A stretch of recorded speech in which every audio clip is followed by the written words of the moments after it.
Hello kabayan! Welcome to my vlog.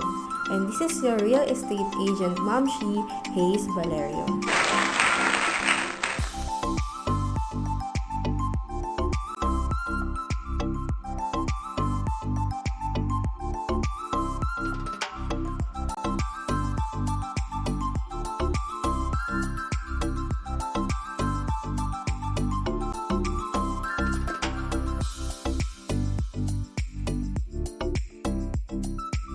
And for today's video, gagawin natin ang Hana House Tour. Ayan guys, lapit tayo sa Hana. Ayan, para makita nyo kung ano yung exterior niya.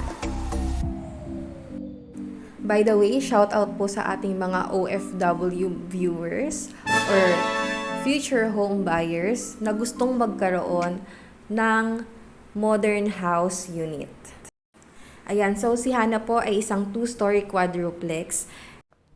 And ang floor area po natin ay 54 square per meter. At ang lot area niya naman ay 80 square per meter. So sa mga naghahanap ng very spacious lot area, this is the one for you.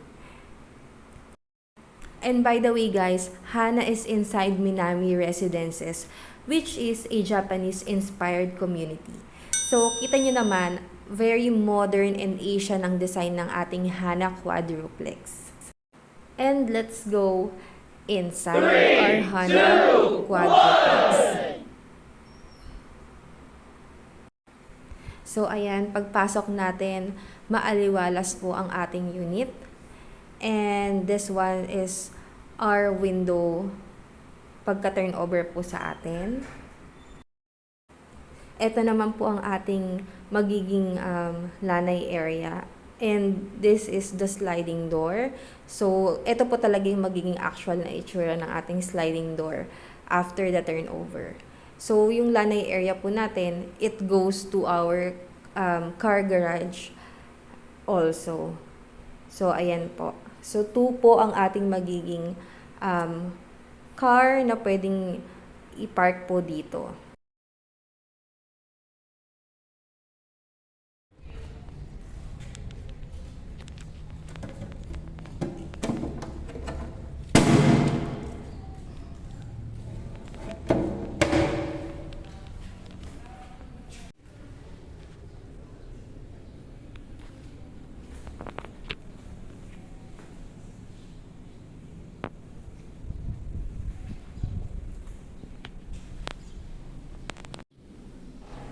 And ito naman po ang ating living and dining area. So, very spacious po ito. Pwede po tayong makapaglagay dito ng 6-seater na table and yung ating pong sofa. And this one naman po isang ating stairs. By the way, movable po ito. Pwede po natin tong ipaayos, ipaglass po. Later po sa next na video po natin ng modified unit, makikita niyo po dun yung accent nila is glass sa stairs. And this is our first bathroom. Complete accessories na po yan. So, nag-enjoy pa tayong pihit-pihitin yung faucet sa lavatory. And this is the toilet seat, toilet bowl, and ito naman po ang ating magiging shower head. And alam nyo ba guys, sa mga lamigin dyan, meron na po tayong heater slot. Di na po kayo mahihirapan. Ayan, by the way, pinapakita ko pa pala dyan ang ating shower head. Ayan po ako. Back to our heater slot. Goodbye sa mga lamigin. Pwede na tayo maglagay ng heater. Ayan. So, on this side naman po is our window pane. So, para may natural light. Ayan, dito naman po ang ating kitchen area. So, still na po ang ating sink. Ayan na naman siya. Nagpindot ng faucet. And meron na rin po tayong small cabinet. Ayan po siya. And of course, after po ng turnover, pwede po talaga tayong mag-extend sa service area and mag-renovate po talaga ng kitchen. Yan.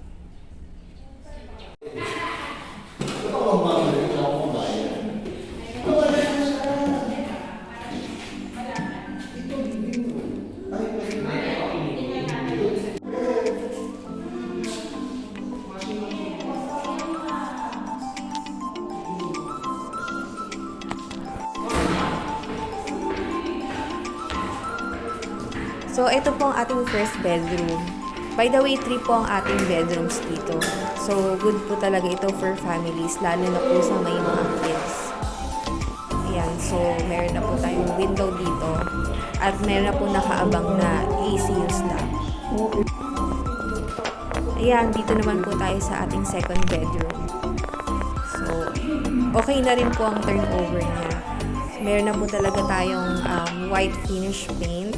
And, ayun nga po, kahit walang tiles, kung hindi nyo pa po yung magpalagay, is maganda na po ang ating floor. And, andito na po tayo sa master bedroom.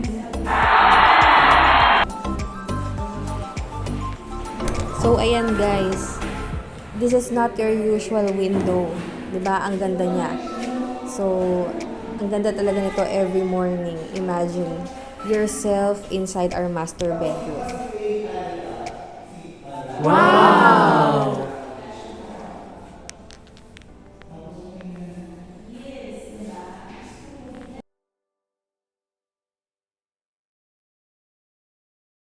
And this is the end of our house tour. Para po sa mga OFWs na gusto pong magkaroon ng house and lot na very modern ang design, I highly recommend Hana Quadruplex. And sana pagbalik mo ng Pinas, dito ka na nakatira. God bless!